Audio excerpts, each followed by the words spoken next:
Guys, कैसे हैं आप लोग? और उम्मीद है आप लोग अच्छे होंगे। आज मैं चर्चा करूँगी इस बात पे कि मैंने सिलाई कैसे सीखी। मैंने बहुत परेशान हुई, बहुत। मुझे बचपन से ही मेरा शौक़ था कि मैं सिलाई करूँ और फैशन डिज़ाइनर बनूँ।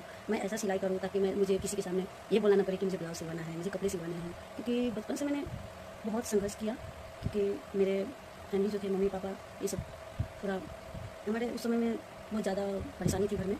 मैं उस समय छोटी-छोटी बच्ची थी और बहुत ज़्यादा परेशानी थी। पापा उस समय खेती-बाड़ी का काम करते थे, मम्मी घर पे, मम्मी भी पापा का हाथ बटाती थी। और उस टाइम में जब मैं बता रही हूँ कि मेरे पापा उस टाइम में सिलाई मशीन खरीद के लाए और मेरे पापा सिलाई करने लगे।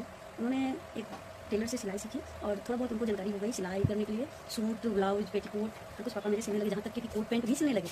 मेरे भाई छोटा-छोटा था, उसको कोट पैंट सिल के इतना अच्छा पहनाते थे कि क्या ही बताऊँ। उनके पास भी बहुत ज़्यादा दिमाग था, तो और मेरा भी दिमाग मेरे पापा के ही तरह। तो मैं उस समय में आपको बता दूँ दोस्तों कि उस समय मेरे पापा जब सिलाई करते थे तो उस टाइम में मेरा भी एक जुनून था।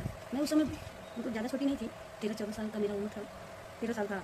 तो उस समय मैं सिलाई करने का मुझे बहुत मन करता था और मैं सिलाई भी करती थी। पापा नहीं रहते थे तो मैं जाके मशीन चलाती थी, छोटे-छोटे कपड़े सिलती थी और किसी का अगर कपड़ा आ गया रिपेयरिंग के लिए तो वो भी करती थी।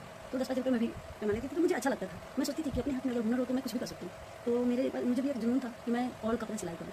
तो मैं उसके बाद मैं कुछ दिन ऐसे ही पापा के साथ सिलाई करते-करते थोड़ा बहुत मशीन चलाना सीख गई।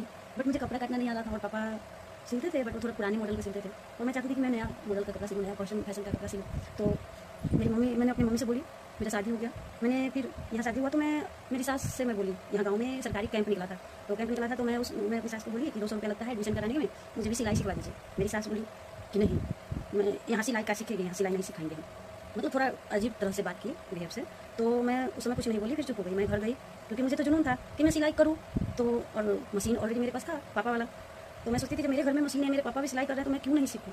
तो फिर मैं घर गई, मैं मम्मी को बोली कि मुझे कोई अच्छा टेलर से मुझे सिलाई सिखवा दो, मैं सिलाई करना चाहती हूँ क्योंकि मैं अपने पैर पे खड़ा होना चाहती हूँ। तो मेरी मम्मी ने एक दीदी को बोली, मेरी दीदी है चाची की लड़की, तो उसको मेरी मम्मी बोली कि आप सिलाई सिखा दीजिए इसको। तो दीदी पहले तो नहीं तैयार हुई, लेकिन बाद में जब मैं बोली कि दीदी मैं अपने पैर पे खड़ा होना चाहती हूँ, अपने घर पे रहना चाहती हूँ, तो फिर वो सिलाई सिखा दी मुझे। फिर सिलाई सिखाई तो वो सिर्फ मुझे ब्लाउज़ और पेटीकोट और मतलब पैंट, हाफ पैंट और कटोरी वाली जो होता है डबल कटोरी ब्लाउज़, वो सब मुझे सिखाई थी।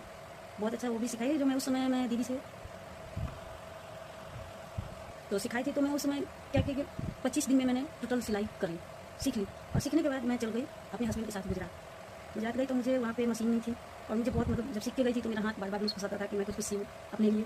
तो मैं बहुत बार बोली हस्बैंड को कि मुझे मशीन खरीद दीजिए, बट उस समय थोड़ा उनका सैलरी कम थी, तो इसलिए मुझे मशीन नहीं खरीद पा रहे थे। तो मैं उस टाइम में मैं क्या की कि फिर घर पे आई, तो फिर यहाँ पे आने के बाद उनको कहीं पे इन्वेस्ट किए हुए थे पैसा, जिसमें